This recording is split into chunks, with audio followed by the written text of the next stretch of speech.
Ladies and gentlemen, you're watching the Main Trend News, and I'm here with my good friend and colleague, Michael Goryelov, who is a Ukrainian-American as well as a member of the Center for Political Innovation. Michael, thank you for coming on with us.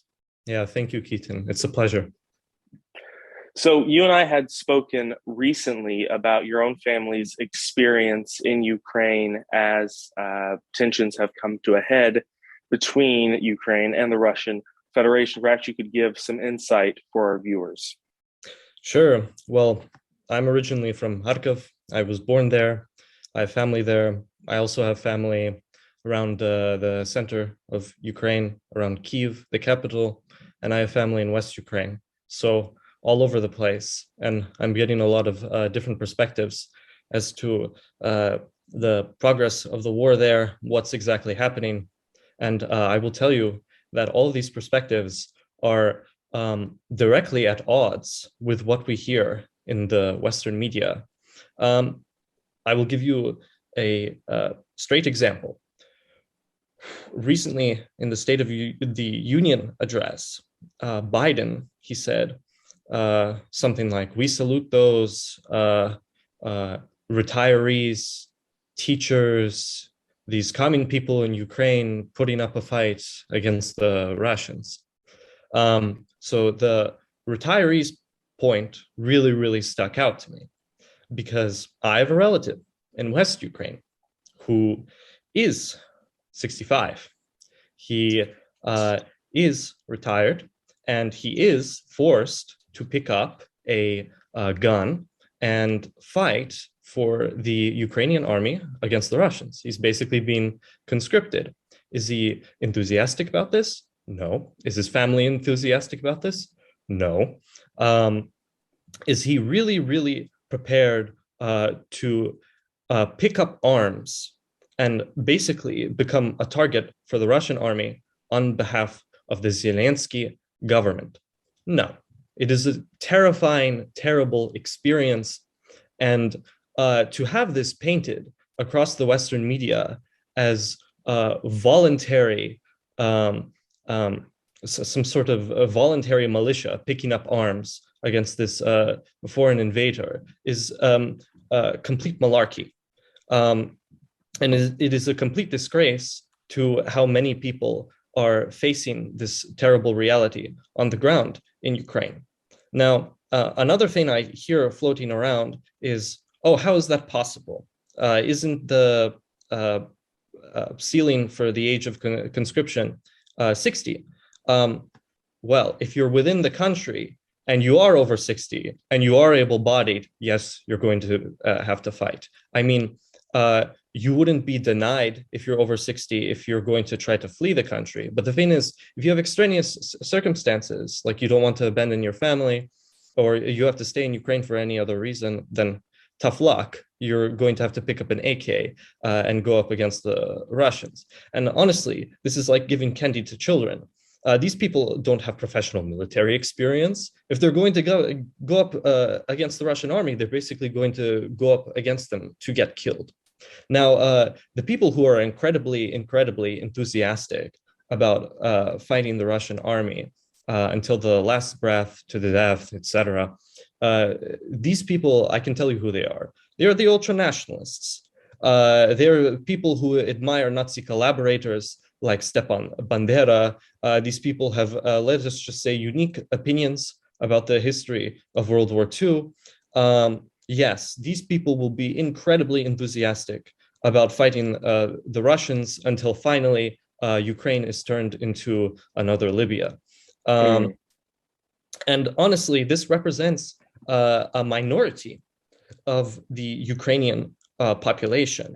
These people operating throughout Ukrainian society, a lot of them had operated in a criminal extortionist manner, like they would intimidate businesses and charge them protection money.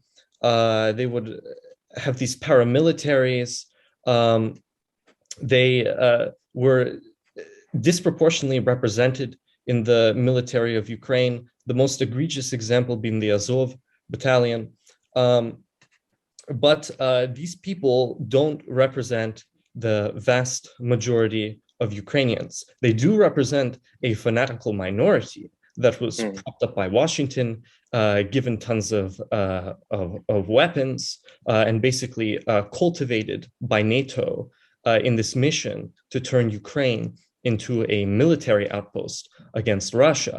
But they do not represent the interests of a majority of Ukrainians. And most Ukrainians would have it so Ukraine is a neutral country.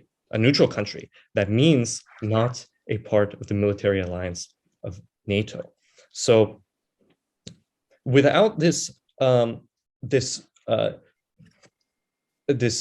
fact, this basic reason for why everything is happening in Ukraine, because of this push to integrate Ukraine into NATO, without it given any sort of light in Western media, this offers the American populace a very, very distorted view of what is exactly going on there. Well, Michael, I'd like to circle back around to two things you said. The first being that about was your uncle who is being conscripted into Ukraine's army, and how when you go on Twitter or Facebook or Instagram or whatever it may be, really any social media platform, you see it flooded with photos of, in many cases, older women, grandmothers who have been given a rifle, and it's like a photo shoot of, oh, look how proud and honored these elderly people are to fight for their country.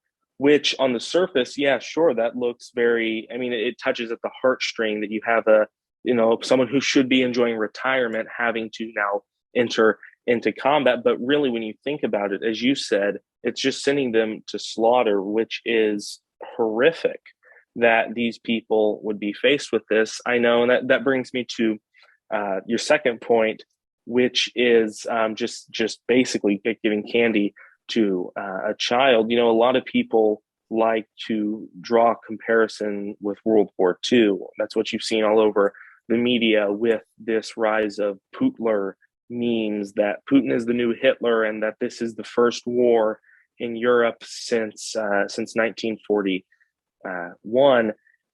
Of course, ignoring the breakup of Yugoslavia. But if you really want to draw the comparison to Nazi Germany, it sounds like we should be talking about Ukraine, where the Russian army is moving in to secure, in this case, secure the Donetsk and Luhansk People's Republics. And the response of the government is to give weapons and guns to children, no different than Hitler in his last days, just as Zelensky hiding in a bunker and being a coward while he sends 9, 10, 14-year-olds off to their death against a professional army. Perhaps you could comment on that briefly. So, yeah, I've seen a lot of this like Putin-Hitler comparison. I would like to emphasize from a historical standpoint, who had investments in Nazi Germany? IBM, Coca-Cola, the Bush family, Ford. If you are looking for a party of particular historical relevance who has cultivated Nazi fascist presence in Europe, that would be the United States. I mean, eventually, historically, the United States had entered the side of World War II alongside the Soviet Union, and this was correct. But these corrupt business interests were hell-bent upon basically creating an incredibly unstable military situation in Europe and propping up fascist gangs in order to accomplish this. I think that is what we are seeing in Ukraine. People who have this idea that Putin is Hitler have it backwards. The party that has cultivated a fascist Nazi presence in Ukraine, that has pushed the European continent closer to war, that has caused this conflict, is the White House. That is what I have to comment on. The second thing, this d- stuff online regarding grandmothers and stuff like that. I remember someone put it this way to me: if Vietnam was the first televised war, this is the first internet war. Uh, there's a lot of stuff going around, and you can comment on it all day, back and forth. Uh, this is fake. This is not real. What are we supposed to know? At core, you have to understand that the problem that caused all of this in the first place, is the push by the White House to integrate Ukraine to NATO, is the push by the White House um, to escalate conflict with Russia, to distance it from Europe, to manipulate oil and gas prices. If you do not understand this, do not bother to perform this exercise of what is fake, what is real, because you do not understand at core what is at stake here and why this conflict began in the first place and how to prevent such conflicts in the future. Ukraine should be a neutral country. Michael, I want to thank you for giving us your time. Before we sign off, is there a final message, perhaps, that you would like to give to our viewers and anybody who is concerned about this military operation? Yeah. If you truly care about the people in Ukraine, do not communicate enthusiasm about going to war with Russia. Please. That is what you got Ukraine into this mess in the first place. It is very, very fun, almost a theater to some people, to see what is going on there, to portray what is going on in Ukraine as a heroic resistance or martyrdom against the Russians. No, it is war. War is a terrible thing. Do not use this as an excuse to further escalate tensions with Russia. Do not. Ukraine should be a neutral country. Say no to NATO if you care about the people of Ukraine. Michael, I want to thank you for coming on. And I hope to be able to have you as a guest again soon, sometime. This has been the Main Trend News, and thank you for listening. Thank you, Keaton. It was a pleasure.